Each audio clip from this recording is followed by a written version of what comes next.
श्री स्वामी समर्थ. आचार्य मंजुषा जोशी या युट्यूब चॅनलवरती आपल्या सगळ्यांचं मनपूर्वक स्वागत. आज आपण समजून घेत आहोत कन्या राशीच्या जातकांना संपूर्ण मार्च महिना कसा असणार आहे. या महिन्यामध्ये शिक्षण, आरोग्य, वैवाहिक सौख्य, वास्तू आणि वाहनाचं सुख कसं प्राप्त होणार आहे. ज्यांना नोकरी करायची आहे, व्यवसायामध्ये उतरायचं आहे, यांच्यासाठी कसा महिना असणार आहे याबद्दल समजून घेत आहोत. चला तर मग माहितीला सुरुवात करूयात. लग्नस्वामी तुमचे बुध होता. बुधांचं गोचर षष्ठातनं होतंय. उत्साहवर्धन होतोय, काही अंशी नैराश्य प्राप्त होतंय. एखादी गोष्ट करण्याची खूप उमेद आहे, जिद्द आहे, परंतु शरीर साथ देत नाहीये, अशी ज्यांची तक्रार आहे त्या सगळ्या वर्गाला सांगू इच्छिते. बुध राहुयुक्त गोचर करतायत. रीम राहवे नमः या मंत्राचा जप जास्तीत जास्त करा, म्हणजे तुमच्या आरोग्याच्या तक्रारी कमी होतील आणि तुम्ही जे काही मेडिसिन घेताय आरोग्य सुधारण्यासाठी त्यावरती नक्कीच ते काम करू शकेल तुमच्या शरीरावरती. म्हणून तुम्हाला हा संपूर्ण महिना उत्साहवर्धन करून देणारा आहे असं जेव्हा सांगितलं त्यावेळेसच तुम्हाला सांगू इच्छिते की आरोग्याच्या तक्रारी निश्चित या महिन्यात आहेत. विशेष काळजी आरोग्याची घ्यायची आहे आणि औषधोपचारांकडे सुद्धा विशेष लक्ष द्यायचं आहे. कुटुंब सौख्याच्या दृष्टीने, विशेष गुंतवणुकीच्या दृष्टीने हा महिना उत्तम आहे.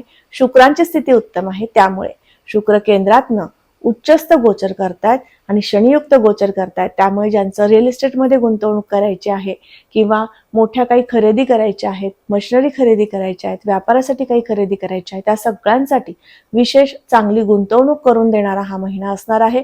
या महिन्यामध्ये तुम्हाला शेअर मार्केटमध्ये सुद्धा गुंतवणूक करण्यासाठी उत्तम आणि महत्वपूर्ण महिना म्हणता येईल.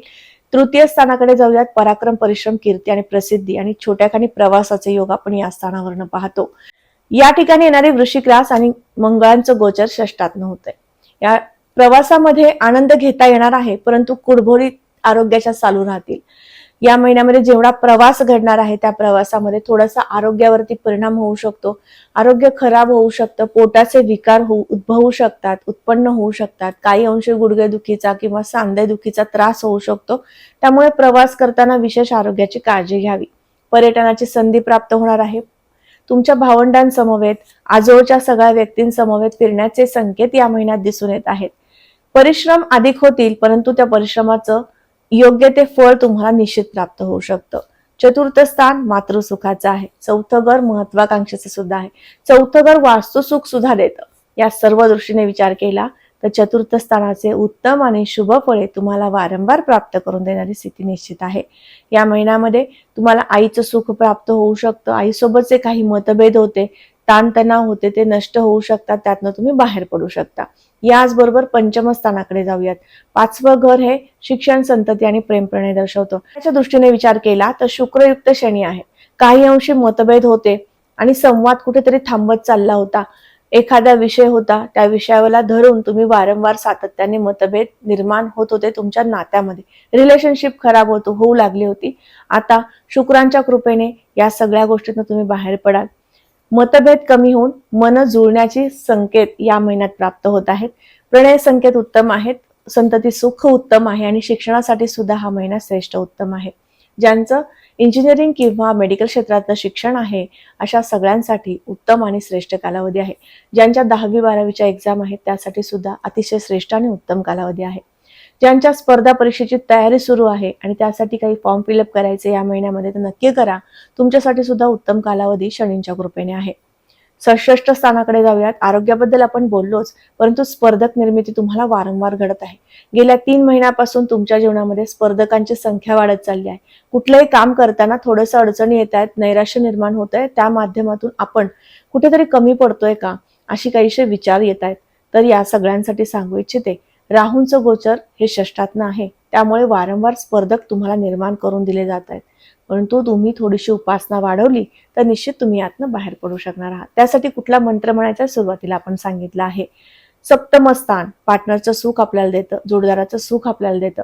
तुमचा व्यावसायिक पार्टनर आहे त्याच्यासोबत थोडेसे मतवैचारिकता वारंवार होत आहेत, त्यातनं आता तुम्ही बाहेर पडू शकता. याचं कारण म्हणजे शुक्र या ठिकाणी येत आहेत. शुक्रांचं गोचर या ठिकाणी आहे, म्हणून तुम्ही तुमच्या जोडदाराचं सुख प्राप्त करून घेऊ शकता. थोडेसे मतभेद आहेत ते संपुष्टात आणू शकता आणि एकमेकांची साथ सोबत करून तुम्हाला जीवनाचा पुढचा प्रवास जो संघर्षमय आतापर्यंत होता त्याचे परिवर्तन पाहू शकणार आहात. भाग्य आणि शुभ संकेत या महिन्यामध्ये उत्तम मिळतील. वारंवार पर्यटनाची संधी प्राप्त होणार आहे. तीर्थस्थळांना भेट देण्याचे शुभ संकेत या महिन्यात दिसून येत आहेत. खर्चाच्या दृष्टीने हा महिना संमिश्र आहे, कारण या महिन्यामध्ये व्यापारासाठी तुम्ही विशेष गुंतवणुकी करू शकणार आहात. त्या गुंतवणुकीची संधी तुम्हाला गुरूंच्या कृपेने प्राप्त होत आहे. कृपेने तुम्हाला व्यापारासाठी विशेष संधीचा काळ येत आहे. गुरु मार्गी अवस्थेमध्ये दशमात्न गोचर करणं म्हणजे तुमचा व्यापार सुस्थितीमध्ये सुनियोजित असा सुरुवात करून देणं असं होय.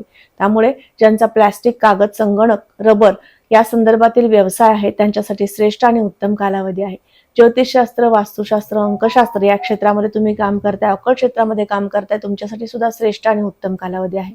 बुद्धी कुशाग्रतेने योग्य विचार करून तुम्ही अनेक लोकांचे समस्या यावरती निराकरण करू शकणार आहात ग्रहमंडळातील नक्षत्र, ग्रहयोग यांच्या साथीने. त्यामुळे संपूर्ण या क्षेत्रामध्ये काम करणाऱ्या वर्गांना विशेष आणि आनंदी असा महिना असणार आहे.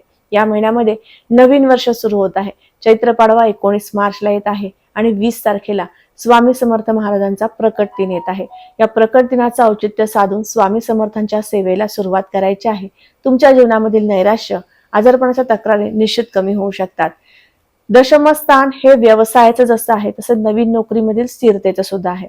नवीन नोकरी शोधणाऱ्या वर्गांना जसा महिना चांगला आहे तसेच जो वर्ग नोकरी करत आहेत, गव्हर्नमेंट खात्यामध्ये नोकरी करताय किंवा प्रायव्हेट ठिकाणी तुमची नोकरी सुरू आहे, तुम्हाला नोकरीमध्ये सुद्धा स्पर्धक निर्मिती आहे, ती सुद्धा आता शमू शकते. त्यासाठी विशिष्ट उपासना दिलेल्या आहेत. 12वं घर हे परदेशात जाण्यासाठी पाहिलं जातं. MNC कंपनीमध्ये जॉबसाठी पाहिलं जातं. खर्चासाठी सुद्धा 12वं घरच पाहिलं जातं. या सर्व दृष्टीने या ठिकाणी केतुदेव उपस्थित आहेत. केतुदेव 12व्या घरात आले की तुम्हाला वारंवार खर्च होतो, अनिश्चित खर्च होतो, कामाचं नियोजन थोडंसं कमी होतं, या सगळ्या गोष्टी देत असतात. त्यामुळे जास्तीत जास्त मेडिटेशन करून तुम्ही केतूंना प्रसन्न करून घेऊ शकता. नामस्मरण करून तुम्ही केतूंना प्रसन्न करून घेऊ शकता आणि तुमच्या जीवनातील अति खर्च, अति संकट, अति कुठल्याही गोष्टीचा जास्तीत जास्त विचार या सगळ्या गोष्टी तुम्ही कमी करून घेऊ शकता आणि स्वतःचं जीवन आनंदी करून घेऊ शकता. म्हणून आता आपण उपासनेकडे जाऊयात.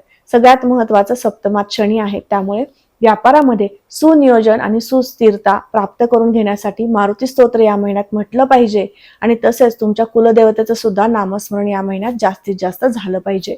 रीम राहवे नमः या मंत्राचा जप करायचा आहे. रीम चंद्राय नमः या मंत्राचा जप करायचा आहे. जेव्हा ग्रस्तोदित चंद्रग्रहण असणार आहे 3 मार्च 2026 रोजी आणि त्याच दिवशीचे औचित्य साधून तुम्ही स्वतःला मनःशांती प्राप्त करून घेण्यासाठी मी सांगितलेल्या उपासना सुरू करायच्या आहेत. पुन्हा भेटणार आहे अशाच महत्वपूर्ण माहितीला घेऊन, राशीफळाला घेऊन. तोपर्यंत आत्ता आपली रजा घेते. आपल्याच या YouTube चॅनलवरती अनेक महत्वपूर्ण माहितीचे व्हिडिओज अपलोड आहेत. नक्की जाऊन तेही समजून घ्या. तुमच्या राशीचा राशीफळाचा व्हिडिओ जसा तुम्ही समजून घेतलात तसाच तुमच्या मित्रमंडळी, नातेवाईकांच्या राशीचा राशीफळाचा व्हिडिओ त्यांना निश्चित तुम्ही शेअर करायचा आहे. रजा घेते. श्री स्वामी समर्थ. जय जय स्वामी समर्थ. रामकृष्ण हरी.